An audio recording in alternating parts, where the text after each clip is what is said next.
Hello, everyone. Good afternoon, and welcome to our November edition of Sustainability Chats, brought to you by the Sustainability Institute. My name is Casey Meehan. I am the Director of Sustainability and Resilience at Western Technical College, and I also serve with the Sustainability Institute to bring programming like this to you.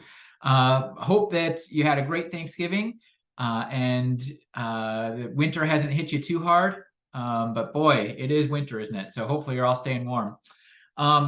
So today we're going to be chatting with La Crosse Area Waters and some representatives from 360 Real Estate Solutions who are connected to La Crosse Area Waters by virtue of some projects that they took on that dealt with stormwater management. So if you're not familiar with the way that we run our events with Sustainability Chat, we'd ask you to please keep your microphones and your cameras off. It just preserves our streaming capability a little bit better. We'll hear from our presenters for around 20 to 30 minutes or so, and then we'll have time to field some questions from you. So the way that works is we'll be monitoring the chat box. So find the little chat icon on your Zoom and on your Zoom screen, and feel free to just put in questions there. We will make sure that those get asked then during the Q&A session. Also, if there's any other problems that pop up, just put them in that chat box and we'll address them as best we can. Before we really get going here, there should be a survey that pops across your screen here. Just asking for a couple of questions. Looks like just one question today. Have you heard of La Crosse Area Waters or the Soak It Up project? So take just a second or two to answer that.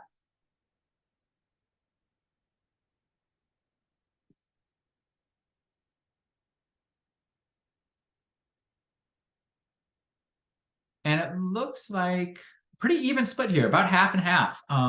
So great, this will be new to some of you, and for others, we hope that you will you'll find, and in fact, I'm sure that you're going to find some new information and learn some new things, and hopefully be inspired to take some action. So this session is, yes, about stormwater. And you might think, oh my gosh, stormwater now, like what possibly does that have to do with sustainability? You know, is there something else we need to worry about now with stormwater? It's one of those things that we don't necessarily think about until there's too much of it, right? And then we do. But there's two sort of bigger things with stormwater I just want you to keep in mind here as we chat and as you listen to our presenters. So two things we really have to think about with stormwater. One of them is quantity, and just the quantity of stormwater that we're seeing. So because of climate change, we've seen an increase by about 42% of the heaviest basically precipitation events are increasing by 42% in our area. And that's above, I believe, 1958. So that's a significant amount, right? So we have lots and lots of stormwater that is now falling in La Crosse and across the region. And so we need to figure out, well, what do we actually do about that? How do we fix that problem? And the other issue with stormwater that we need to think about is quality. So along with massively more amounts of rain that are falling, that quality of water that's hitting our pavement and running off our agricultural fields and running off our lawns is now more and more full of pollutants, whether that's herbicides or pesticides or oil or just fertilizers.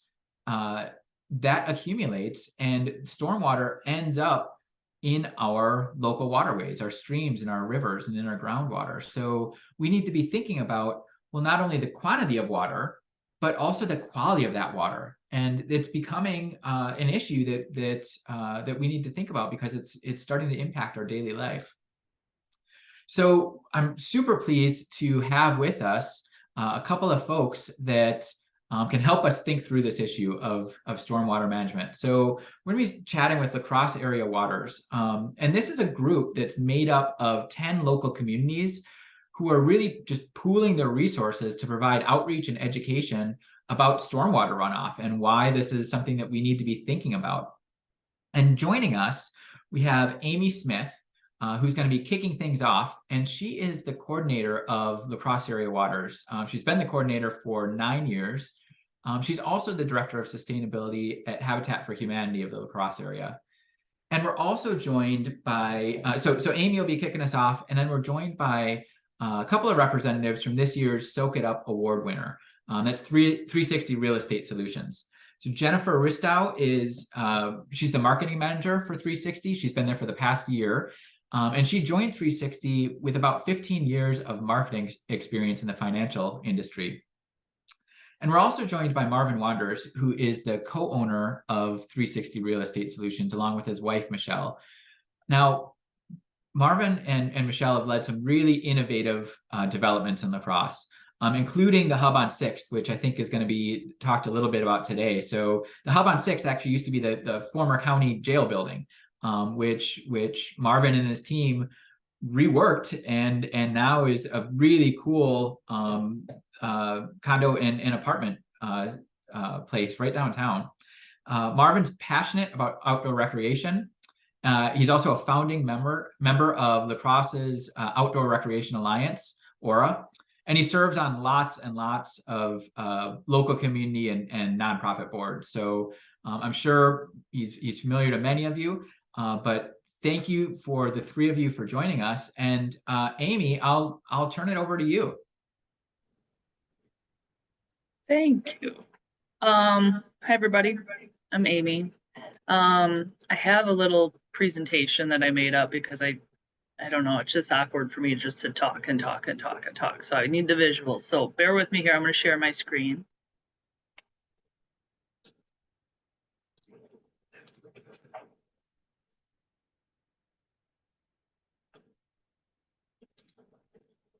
All right. Everybody can see that, I hope? Yep, looks good, Amy. Awesome. Well, like Casey said, I represent La Crosse Area Waters. La Crosse Area Waters is essentially, it's an education strategy that focuses all about stormwater runoff, what it is, why it's bad, and what you can do about it. And you can see the little Soak It Up logo that we have created. That's kind of our tagline, soak it up. Instead of having it run off the land and run off the streets, we're encouraging people to figure out a way to naturally soak up that runoff so it naturally filters those pollutants out. So I guess the biggest thing that we do is focusing on education. So what is stormwater runoff? Stormwater runoff is rain and snow melt that flows over the land, over streets, over parking lots, over rooftops, and it does not soak into the ground. It literally runs off, and when it runs off, it's going directly into the waterways.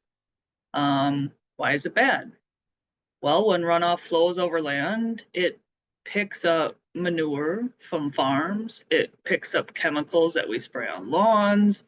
When it flows over streets and parking lots, it's picking up garbage and cigarette butts and chemicals from vehicles, oils, all of that kind of stuff. And runoff pollution is the number one cause of water pollution here locally and in the entire world. So then the next big question is what can you do about it? I mean, there are multiple best management practices when it comes to stormwater. You can do rain gardens, you can do berms, you can do swales, permeable pavement, rain barrels, any sort of green infrastructure. And we're, as La Crosse Area Waters, we're trying to promote that green infrastructure on private properties. So in a nutshell, direct the runoff, capture the runoff, and absorb the runoff naturally before it even gets a chance to get into those local rivers, lakes, and streams that are all around us. Soak it up. So, like Casey said, La Crosse Area Waters is actually a strategy that was put in place by the La Crosse Urban Stormwater Group. And the La Crosse Urban Stormwater Group is made up of 10 local municipalities who are pooling resources, pooling knowledge, pooling funding to provide outreach and education to the community about stormwater runoff. This group collaboratively addresses EPA regulations that we have, and our target goal is a reduction in stormwater runoff by 20%, which we're actually pretty darn close to reaching. And like Casey also said, is I'm the sustainability director for Habitat for Humanity. So what's the correlation there? How is it tied? The La Crosse Urban Stormwater Group contracts with Habitat for Humanity to develop, implement, and manage all La Crosse area waters activities. So it's a little confusing how everything worked out, but I just wanted to make sure everybody had a good idea. And Habitat in general, sustainability is weaved through every program that we do. So partnering with La Crosse area waters and collaborating on outreach efforts regarding sustainability is just, it's like second nature to us. So what does La Crosse area waters do? We do a lot. I mean, like I said, our goal is to reduce runoff pollution in the La Crosse urban area. You know, municipalities are doing this on a larger scale. They're implementing practices such as using brine and sand rather than straight salt in the winter. They are street sweeping to collect trash and sediment. They are doing ditch restorations and large retention basins in neighborhoods. They're implementing green infrastructure on municipal owned property in their the municipal buildings, in parks, and in other public spaces. Municipalities offer stormwater utility credits to those property owners who are implementing best practices, you know, at their home or at small businesses. And they have really strict permitting requirements for new construction when it comes to stormwater. But the old saying, it takes a village.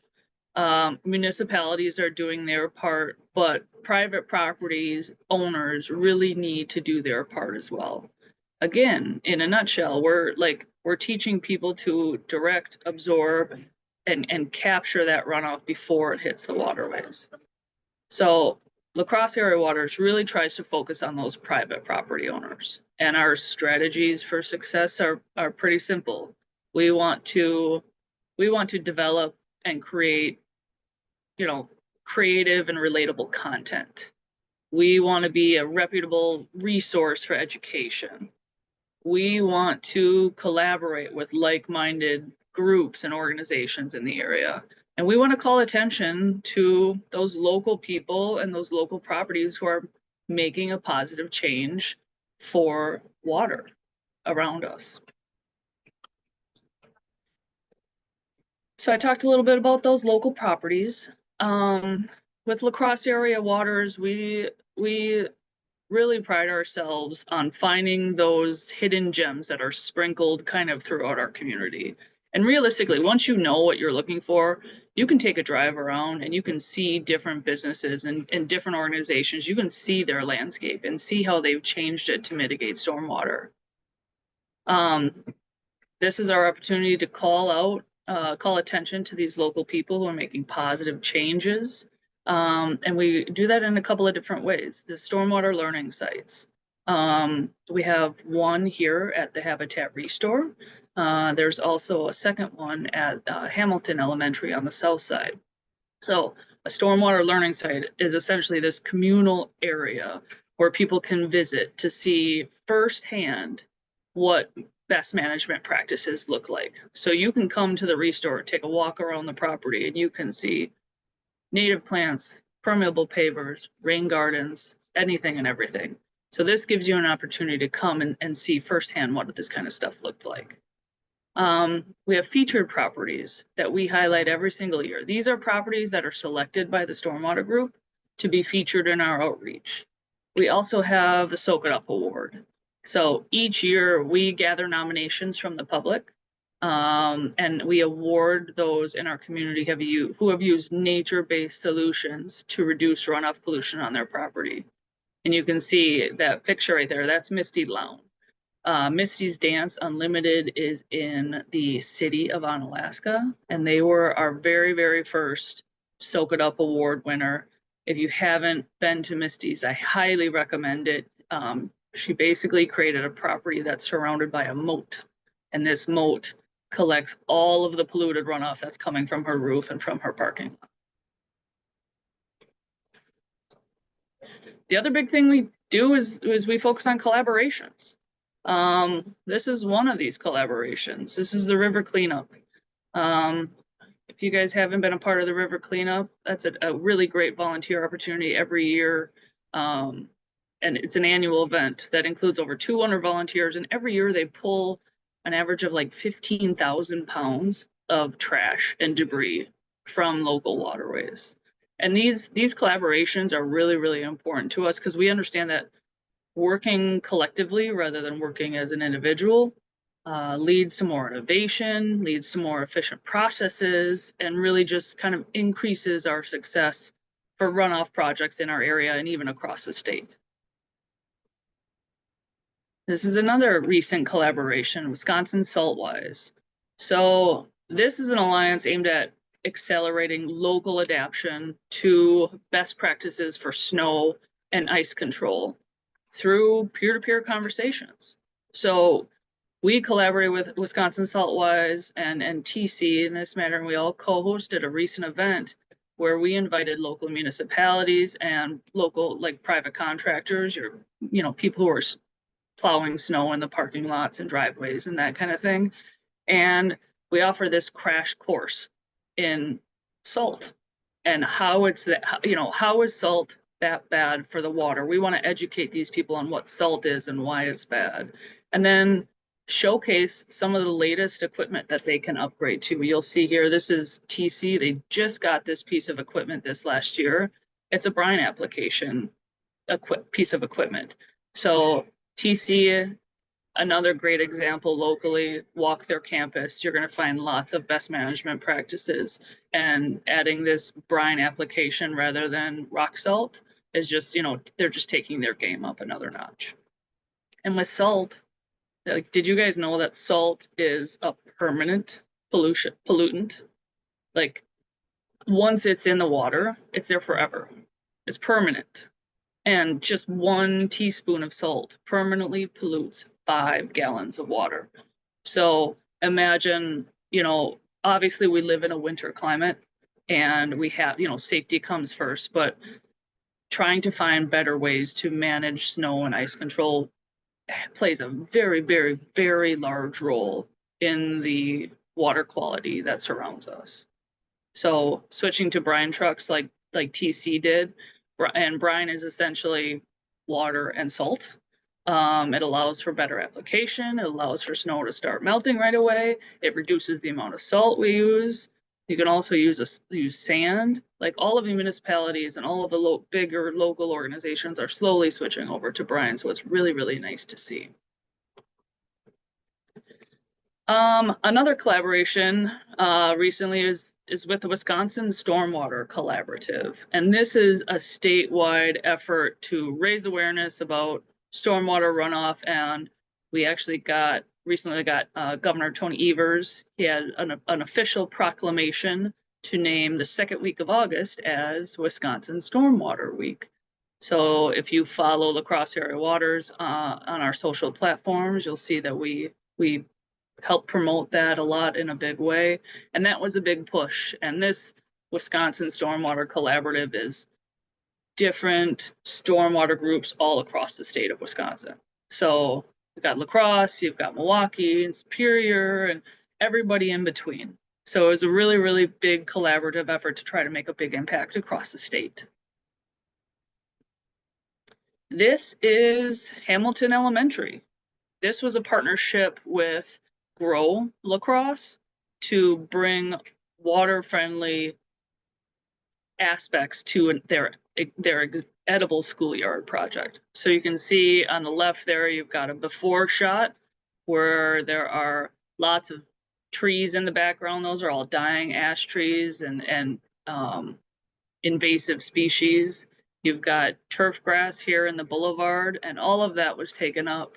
And we implemented a very big rain garden right there in the front and an edible schoolyard along the side of the building. And I talked about this a little bit, but this is the Habitat Restore. This is La Crosse's first official stormwater learning site. And you can see a before and after there. What was initially pretty basic landscaping rock and turf grass has really turned into something really, really pretty. This was implemented in 2016, so it is a very mature landscape that, you know, includes complete regrading of the entire property. There's a 300-gallon rain barrel. There's 5 types of permeable pavement. There's 4 biofilter rain gardens, and there's more than 700 native plants on this property itself. And to make it a learning site, there is educational signage. It's beautiful, it's outdoor, it's permanent educational signage that people can stop and look and engage with, you know, with the landscape itself. So you see the signage there. A big thing that we've been doing with all of the properties that we collaborate with is the signage network. So creative outreach, creative content is kind of our bread and butter, and that all started with the signage network. We currently have 29 signs in 16 different locations around our area. They're all permanent, they're all outdoor, and they're all beautiful and professionally made. So you can kind of see the giant list of locations that we have there. I would highly recommend jotting a few of those down and making a visit. This next slide, I really like, maybe I'm obviously biased, but this is a lot of work. And this is one of my favorite slides to show because these are all the signs that we've done. Actually, I don't even think this is all 29 of them. This probably needs to be updated and we need like to condense everything into tiny, tiny little pictures. But this is just a really good snapshot of the permanent educational, you know, initiatives that we're doing around town. And like I said, I'm obviously biased because of all of the work that was put in here, but this is the kind of thing, you know, La Crosse Area Waters, we don't want to have that shotgun approach and just kind of do one-off project and hey, great, congratulations, and then we're gone. This signage is a way to continue that long-term education and have our work be sustainable. One of the other big outreach initiatives that we just kicked off this last year was the Soak It Up video series. And I got to give a shout out to Christina Merkins, who is on this call. Christina did a ton of work. She was the face of this video series. Amazing on camera and really, really, really did a great job. So props to you, Christina. Good job. I wanted to show you guys one of these videos, actually a couple of these videos. So these video series, again, our job as La Crosse Area Waters is to educate and inspire, right? So with these video series, we kind of had, you know, 2 ends of the spectrum. We wanted to focus on municipalities and local governments, which is what you'll see here. This is the Wisconsin DNR. And then we also wanted to focus on those local property owners. So I'm going to play this and show it for you guys.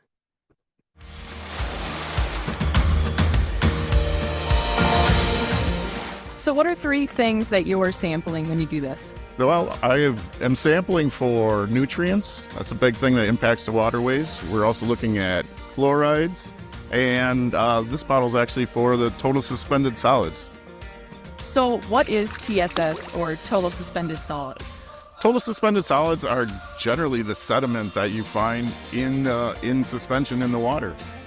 The sample I just grabbed was from the La Crosse River. You can see that it's pretty cloudy, that there's actually sediment in here. This sample I grabbed this morning at Mormon Coulee Creek, a clear, cold trout stream from southern La Crosse County. And if you hold them up, you can see the difference. So the amount of light that goes through is the turbidity. The amount of particulate matter or sediment in here is the total suspended solids.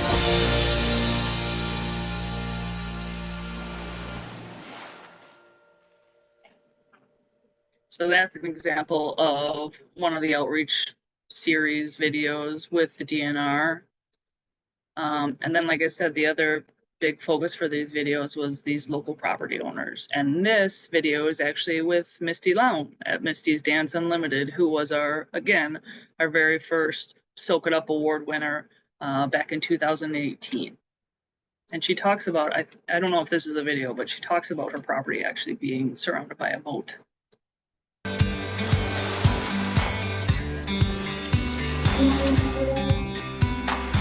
And I noticed that there's no curbing on the side here. And is that to help the water just get down to those moats? Yep, that's intentional. Everything is graded and it just flows right off and it's going into this garden area, and then it's doing its natural job of cleaning that out and making sure that there's no storm water that's coming off of this property and heading on its way out to the river.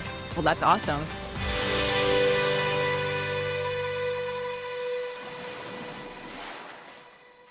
So that was Misty, our 2018 award winner, and that is a really good lead in to, I guess, the final portion of this conversation. Whoops. Hold please.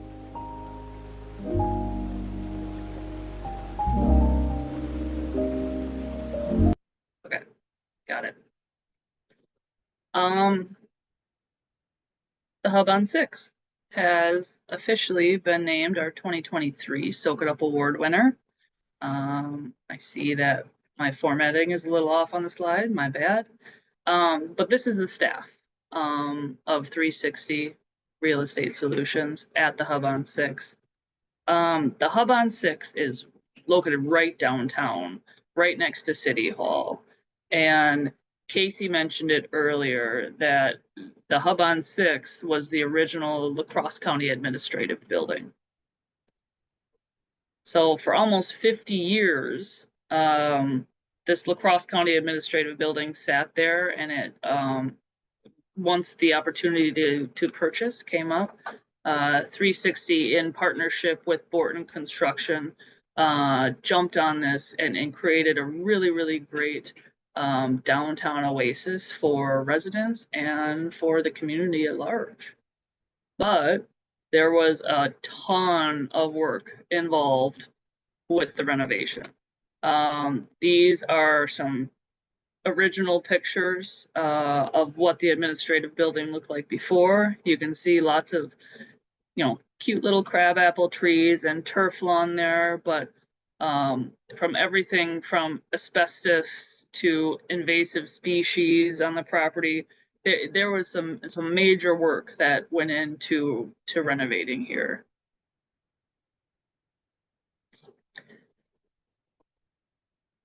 So you can kind of see that, again, lots of work involved with the renovation of this building, but 360 Real Estate Solutions, they develop real estate for the here and now with a critical focus on how the project will positively impact the communities that we serve for generations to come. Just like La Crosse Area Waters, 360 doesn't want to have this shotgun approach. They want to create something that is sustainable, for years and years to come. So, landscape design, stormwater retention, habitat creation were all very, very large components of the original vision for this adaptive reuse project. Along with biofiltration rain gardens, you've got edible landscape here that tenants and residents can use. This property also mitigates runoff pollution with their pet waste. They have specific areas for pet waste. They also have specific areas for snow melt. So we talked about salt earlier. When you're plowing your snow into a certain area, you'll see these giant, like festival foods, you'll see they're piling it all into one big giant area in the parking lot. What happens when that giant pile of snow melts? Where is it going?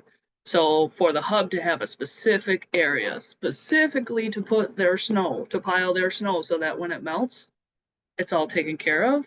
It's huge. It's no wonder why they were nominated for the award and they were selected for this year's award.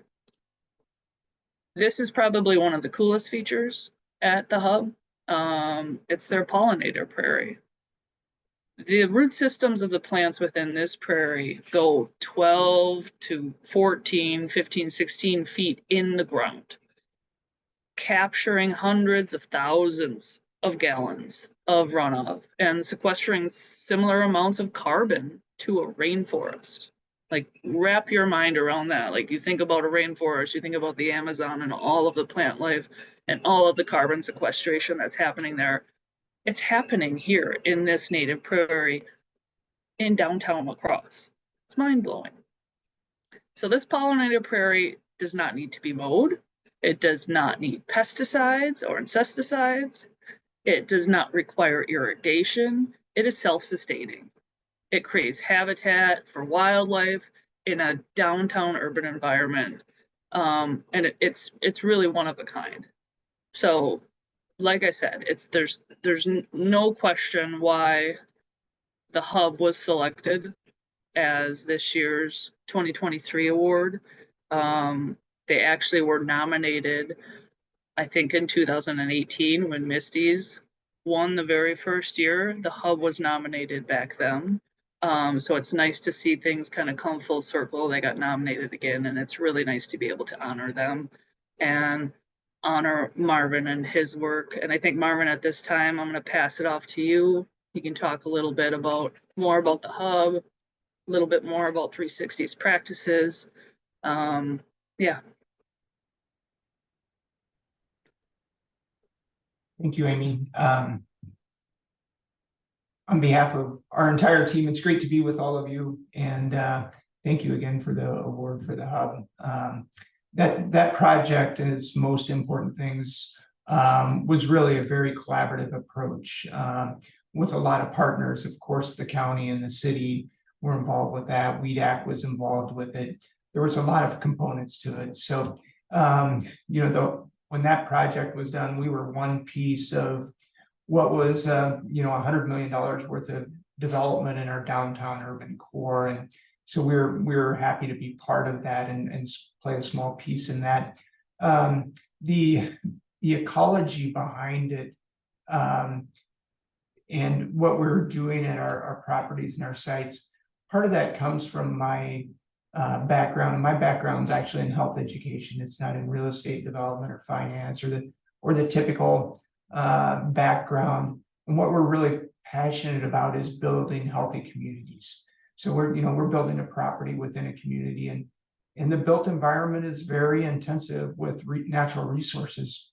And so when we're doing these projects, we want to minimize that long-term impact as much as possible. And I think there's several components to that. Obviously, if we can use our additional grid to build more housing and infrastructure, that's a benefit. The closer we put people to the needed amenities within a community has a large effect on that.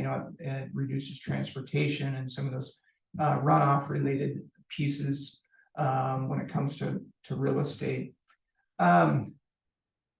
Maybe I'll just share a little bit of with a story here. And so, we're learning constantly as a developer. Every time we do a project, we get just a little bit better.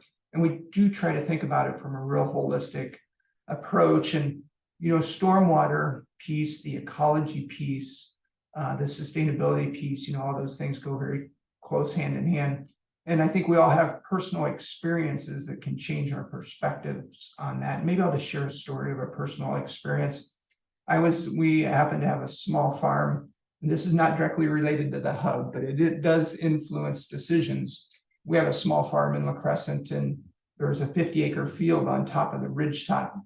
And I was determined one afternoon as I could see a storm coming in and lightning off to finish mowing around the outside of this field. So when the farmer took off the corn in the fall of the year, they wouldn't have to deal with the logs and things like that. They'd always fall out of the woods.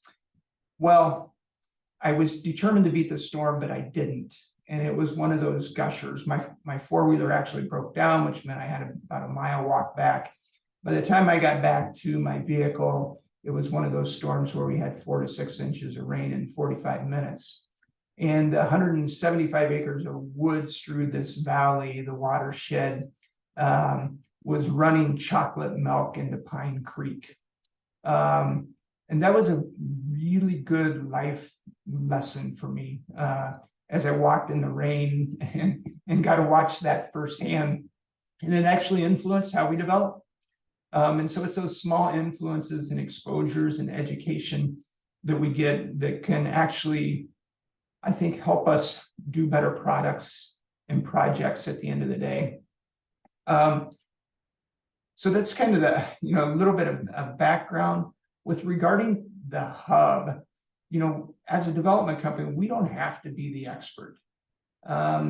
We just need to be thoughtful with what we're doing. And we partner and have been partnering for approximately 10 years with Judson Steinbeck and Cooley Region Ecoscapes. And, they're really the experts on these projects. And we just listen to them and then try to expose our team to the education. So, so that our staff have the understanding of what we're trying to do with these projects from a long-term perspective, and how what we do on a daily basis with our built environment affects long-term community health.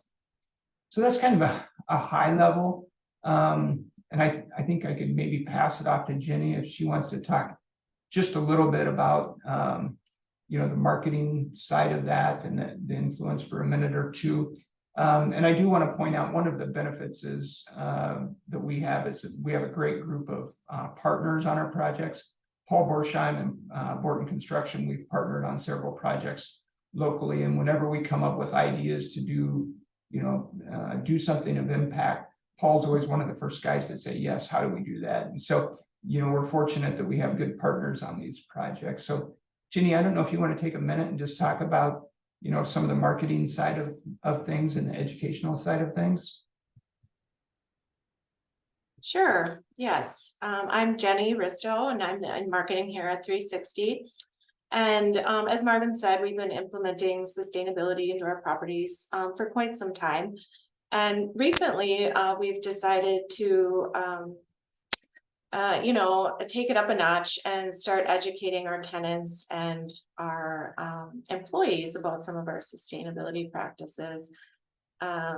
Sustainability and energy efficiency, they're no longer just, buzzwords out there. They become fundamental pillars for the multifamily real estate industry.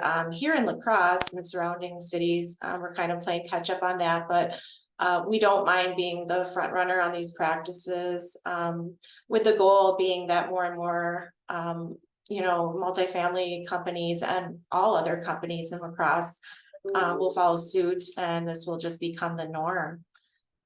We believe not only is it ethical, but also, it's the right thing to do, but there's a demand to fill as well. So the National Multifamily Housing Council saw 84% of millennials and 74% of baby boomers consider sustainability a crucial factor when choosing a rental property. And most of our tenants at the hub fall into that category of millennials there, and some baby boomers as well.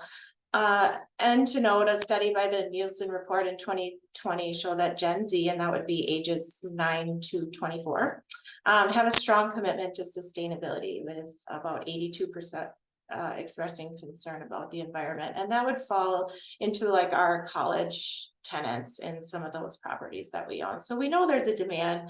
We know that there's an interest in people wanting to live in properties that are sustainable and have that. So offering the sustainable housing options makes a lot of sense to us to attract the environmentally conscious tenants and investors alike. Furthermore, as Marvin mentioned, we hope to educate our tenants, and we've already started that by having educational events and workshops.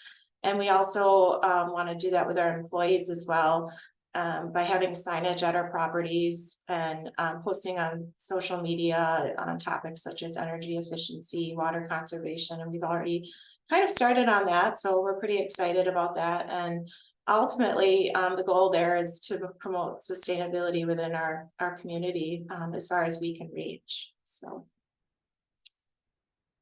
that's all I have. All right, thank you so much. And there are, we've got a couple of questions here queuing up.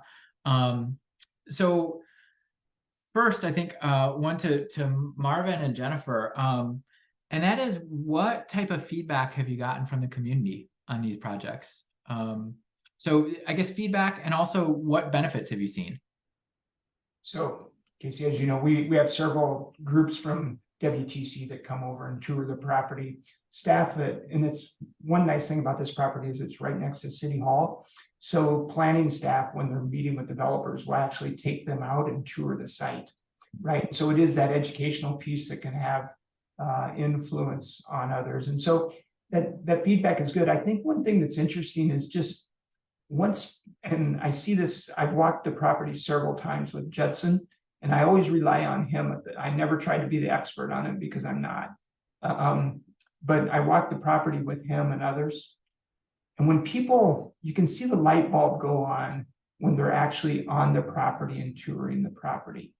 All of a sudden they get it, and then they start talking about things that they can change or things that they can do different. I think from my seat on the bus, one thing that I try to do just personally is influence other developers. We have a choice. We can mow a lawn and pay for that, or we can put in a prairie and pay to weed it, right? That's our two choices. But we can do those two things. The cost is probably the same. Then you just have to ask yourself, what is the right thing to do, right? And it becomes very clear to people. And so that using that property as a tool, having it right in our core. I will tell you, I've heard from folks at City Hall that they get calls at City Hall that we should really mow our lawn, right? And that's just an educational piece, right? Ecology is not as organized as we like it to be. It's not neat and clean, and that's okay. And Yeah, that was a follow-up question I had is how do you counter those arguments? Because we get those sometimes as well about, the aesthetics. And this looks like just a big pile of weeds, and why can't you mow it? And I'm curious how you counter that in a way that it's productive. I counter it straight on. I mean, it's so do you want to do what's right, or do you want to look good? I mean, because that's really what you're choosing. We could have a bright green lawn, and when I often say to people, when you see a bright green lawn, it's basically a death zone. Because it is, right? We're pouring chemicals on it. The soils are not healthy. So I think once people understand that, for most people, there's some people you're just not going to convince, right? But most people, it's really a piece of education. And once they start to understand it, I think most of us want to do the right thing. We may not know what that right thing is. And so I think just having that discussion and kind of coming straight forward on it, what do you want to do? Do you want to do the right thing? And what is the right thing? Sure. Thank you. Amy, this one's for you. Do you offer funding or know an organization that offers funding that can evaluate chloride nutrient concentrations in waters that are getting, that are receiving stormwater runoff?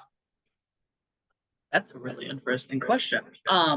No, La Crosse Area Waters does not offer funding for that kind of monitoring and data collection. However, I think I'll put my email address in the chat. Whoever asked that question, reach out to me. I do also work with a group, it's called the Fishers and Farmers Partnership for the Upper Mississippi River Basin.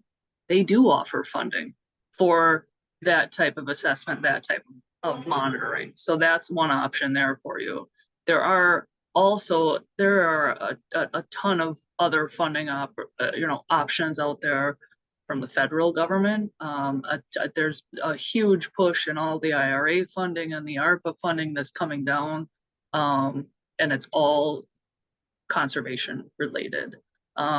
So again, I'll put my email address in the chat. Whoever asked that, please reach out to me because I could probably point you in the right direction. And while you're busy typing your email in there, I've got another question for you. So we'll see how good of a multitasker you are. So what you used a couple of terms that I just want to make sure that everyone knows. So you were talking about swales and berms and different types of like native plants. What exactly, could you just give a brief definition of permeable pavement? What are some of those things? Right, fair question. So a berm is essentially a hill and a swale is essentially a depression. So Marvin, you're a big bike guy. You talk about going to any of the pump tracks around town, or if you're riding up at Hickston, those berms are essentially, you know, what you're riding up and around. So the berms are a way to direct, and when it comes to runoff, berms are a way to direct water, and swales are a way to capture water. Permeable pavement.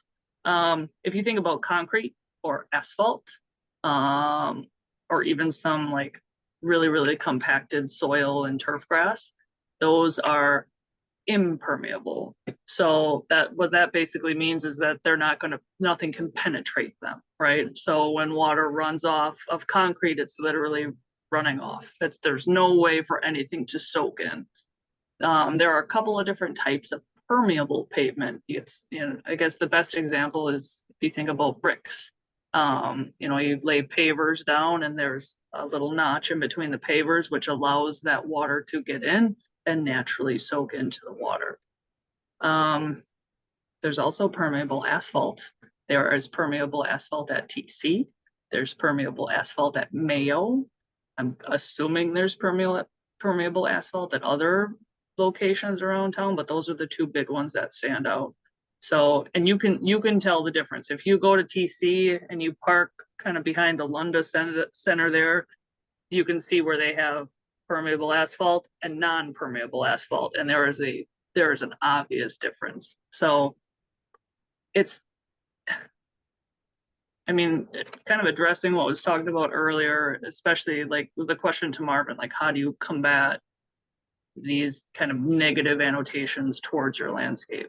And it's all about education. And that's where La Crosse Area Waters really comes into play. That's our main goal, is like, how can we just literally show you the difference between permeable and impermeable? How can we tell you, how can you tell the difference between a native plant and an invasive plant? Like, how can La Crosse Area Waters help push you in that direction and inspire you to do a Google search, or inspire you, you know, after that Google search and doing some research, how do you get inspired enough to take that next big step and, you know, implement some of those practices on your own property? So. And Amy, I knew at one point, and maybe this is still the case, out at the restore, the Habitat Restore out by the landfill there used to be a number of different parking spots that you had that were different, like had different surfaces on them. Is that still the case, that people can come in and sort of see what each one of those looks like? Yes, I want to find a picture of the restore here. Bear with me, because at the restore, yes, we have 5 different types of permeable pavement. And it's set up, they're all individual parking spots right next to each other, so you can see, you know, physically see the difference.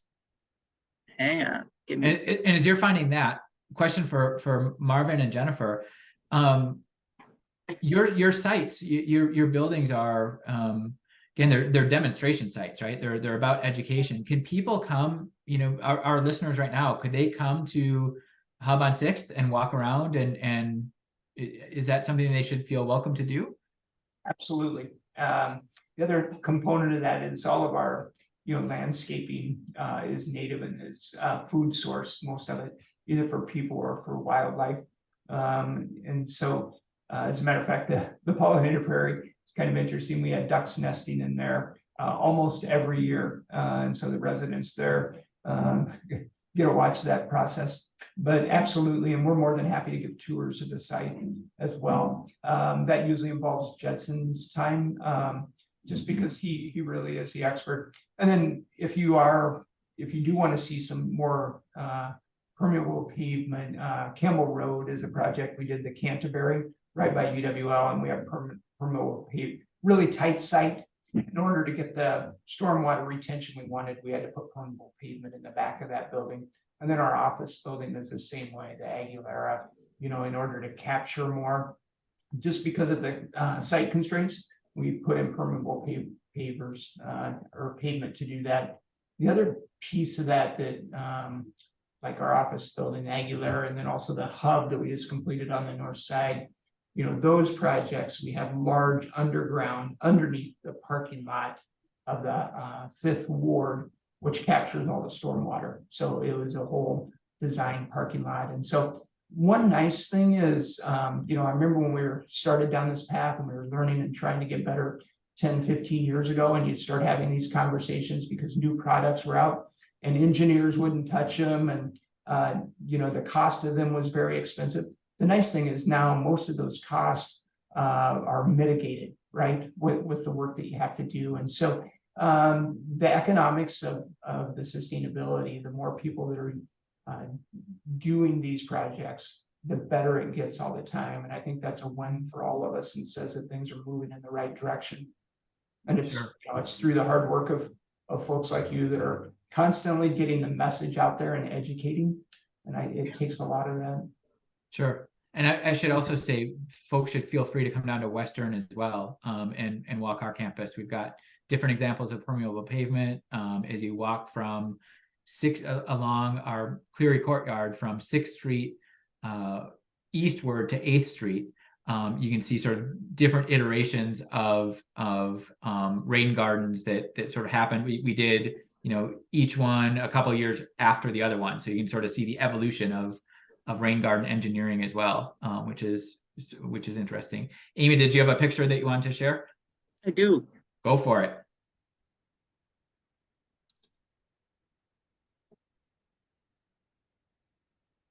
Those are the 5 types of permeable pavement that we have on display at the Restore. So there is actually not permeable asphalt in there, which is another option. But there's 2 gravel options, and I can't remember exactly what the name of it, but this is it's some sort of a tracking system, which is good for high traffic areas. Then you have 2 different types of pavers here set up. So that is some examples of permeable pavement. And are those things that people can do at their own home? Absolutely, yeah. Marvin, I have a question for you. There are a lot of tax incentives when it comes to like renewable energy and that kind of thing. Like green infrastructure from a municipal scale, there's tax incentives. Are there also tax incentives for businesses or even like developments when it comes to conservation, sustainability, that kind of stuff?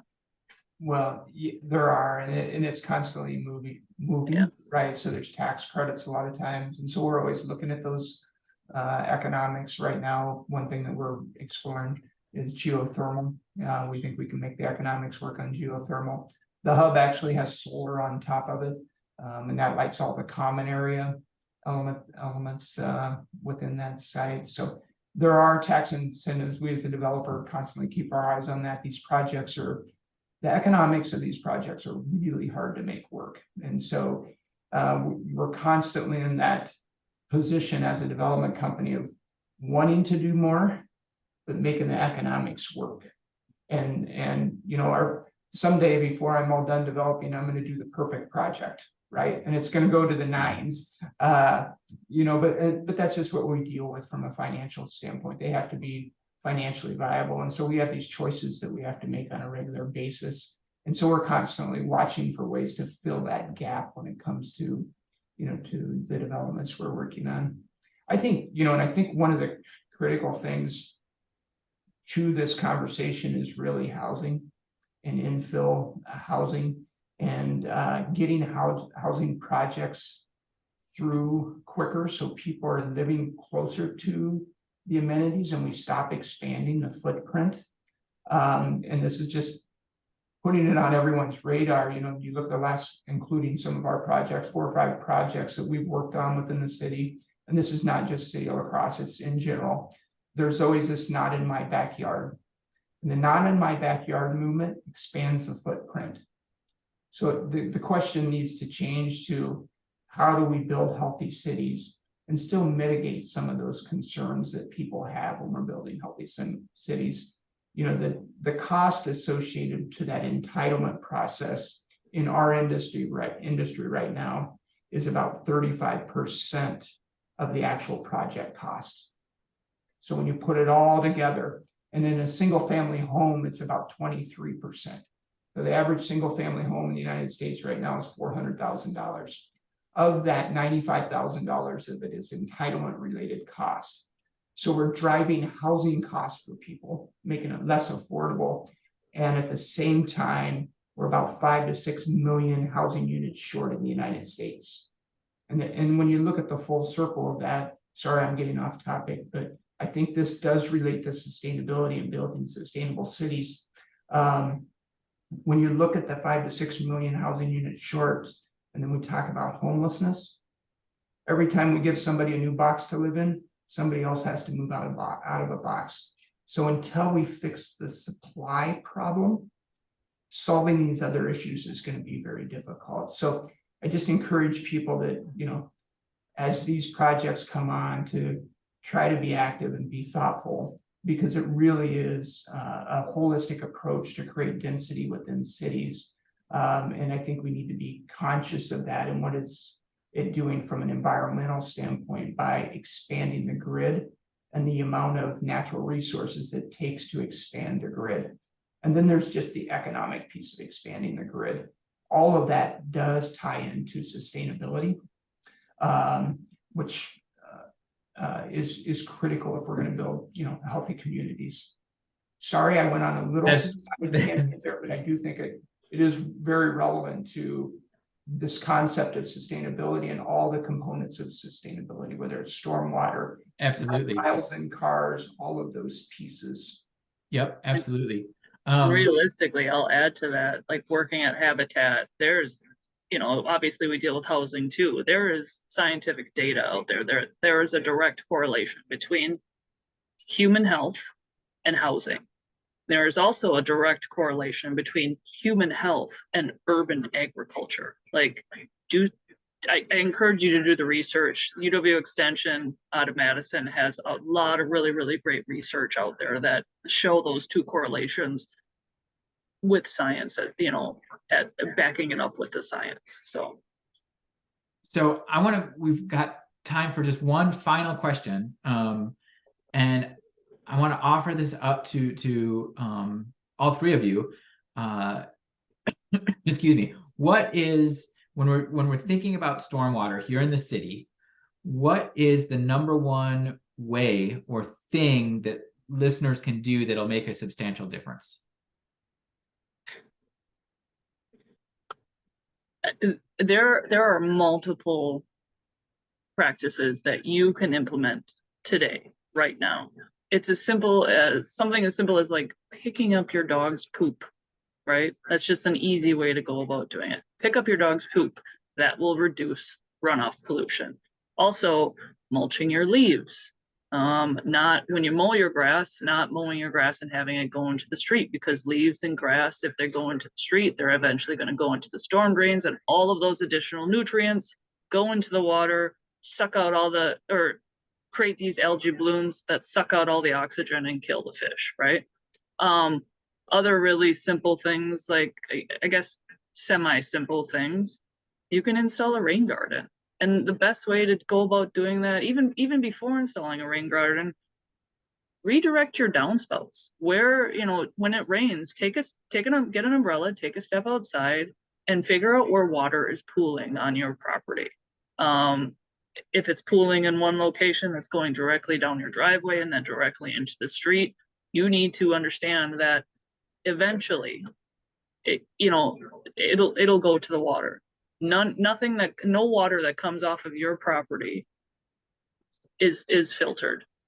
It all goes into the storm system, and it all makes its way eventually to the river.